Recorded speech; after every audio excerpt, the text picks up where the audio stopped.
Wow. I feel like a mega church preacher up here, looking out the black Joel Osteen, I guess. My name is Tony Norman, and I am a newspaper columnist. And I understand that this is supposed to be like a TED Talk style presentation, but I'm an ink-stained wretch. I don't have those kind of skills. You know, I'm not the mayor, I'm not Jasiri X, I'm not one of Pittsburgh's top movers and shakers like Grant. I'm just a disreputable newspaper columnist. And in that capacity, I just want to, talk for 5 minutes and tell you a little bit about what I feel is happening in Pittsburgh. When I moved to Pittsburgh from New York nearly 30 years ago, the city was a mess. There weren't even street signs downtown. And the street signs that were downtown weren't even in English. Now, people who were here will back me up on at least a little bit of that. I'm only slightly exaggerating. And though Pittsburgh wasn't belching fire out of blackened smokestacks, it conformed to the most stereotypes of what a post-industrial city was supposed to look like. The air was clearer than it had been in decades, but that's because the mills had shut down in the early 80s.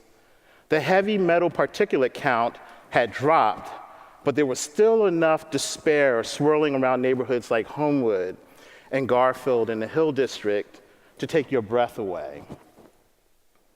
My wife and I had an informal deal to go back to New York the second she was done with her studies at Pitt's Graduate School of Economics. I was ready to cash in that promise sooner than later because as an underemployed and often unemployed black man with a college education, Pittsburgh didn't have a lot to offer me. I also had a short afro at the time, but I couldn't find a place to buy a pick, which struck me as very, very strange. In the fall of 1987, that to me was the kind of economic indicator that mattered. What kind of city were we living in where we couldn't accommodate a brother trying to rock an old school hairdo? But fate and luck intervened. I was able to quit my part-time telemarketing job when the Post-Gazette hired me full-time. My wife got her master's and found a job that allowed her to work at home. She abandoned her pursuit of a PhD once we started having kids, 3 boys. And we bought a house in Swiss Helm Park, a neighborhood that no one had ever heard of on the edge of the East End. And suddenly, it didn't make any sense to go back to Queens, where the 5 of us would have to scratch out an existence in a small apartment in Astoria or Flushing. And so, despite being fortunate enough to find the perfect niche at one of the city's then 2 big dailies, it was clear to me that as a black man, Pittsburgh was in no hurry to shake off its old school parochialism, whether of the racial, social, or economic variety.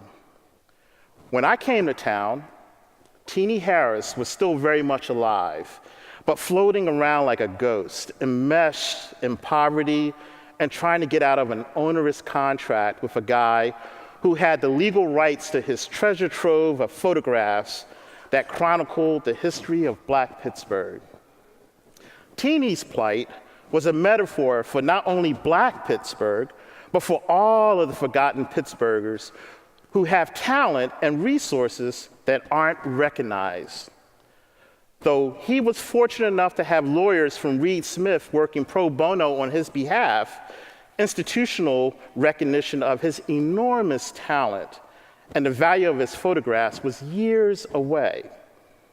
Sure, he was celebrated in the barbershops and the beauty salons of Pittsburgh's Black communities, where some of his photos adorned calendars for funeral parlors, but there was little appreciation of his iconic power and national appeal.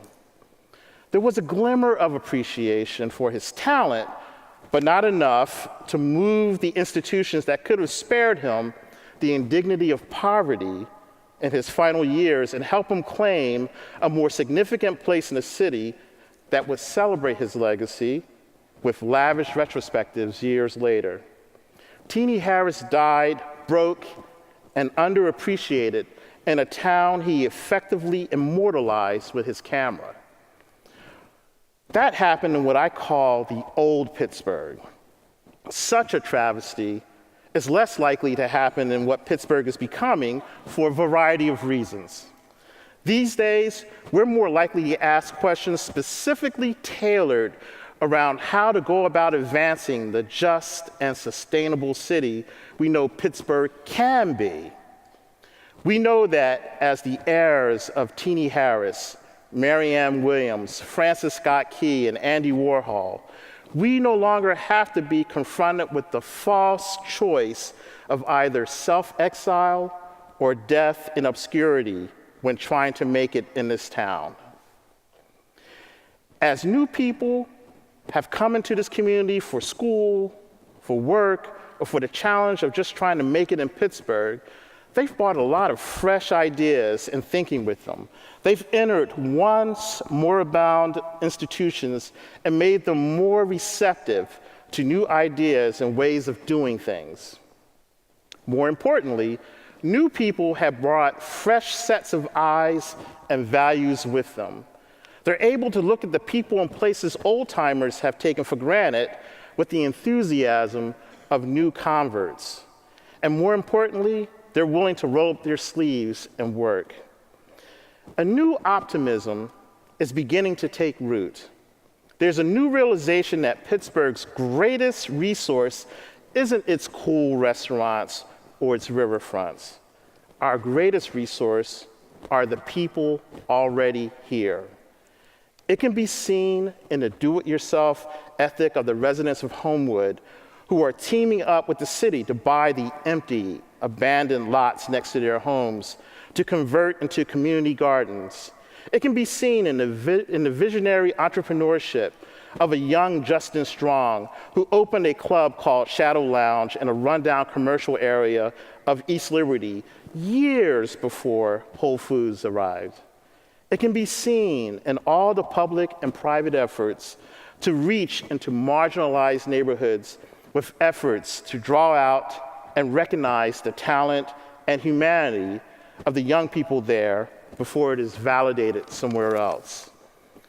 Currently, Pittsburgh is not a just city, but it is on its way to becoming one. It may top many of the most livable city lists, but those of us who know the city best know it's still in its chrysalis stage of development. It has a long way to go. Much of the progress here is still concentrated in a handful of communities. Not too long ago, my buddy Karamaji Rajumba, the Pittsburgh History and Landmarks Foundation, said something uncharacteristically wise for him. We were in the middle of an argument, and he said that contrary to its reputation, Pittsburgh is a very diverse city. The problem with Pittsburgh is that it isn't integrated. Still, there's a willingness on the part of many of the major players in town to encourage the talent that is already here to grow and assert itself. After all, the foundations and the philanthropic community stepped in to save the August Wilson Center when it had failed and many had written it off for dead. And today it is clear that the August Wilson Center has found its footing and is carving out a space in the larger cultural community. So there's no denying that there is a growing openness to change and leadership that is truly inclusive. We will hear about that over many sessions over the next 2 days. For this session on advancing the just and sustainable city, we'll hear from Angela Glover Blackwell, President and CEO of PolicyLink. And she will be followed by Majestic Lane, Deputy Chief of Neighborhood Empowerment of the City of Pittsburgh. And finally, we'll hear from John Wallace, a professor at the School of Social Work at the University of Pittsburgh. And he's going to put some bones on some of my vague ramblings. And thank you very much, Pittsburgh. This is an honor to be here.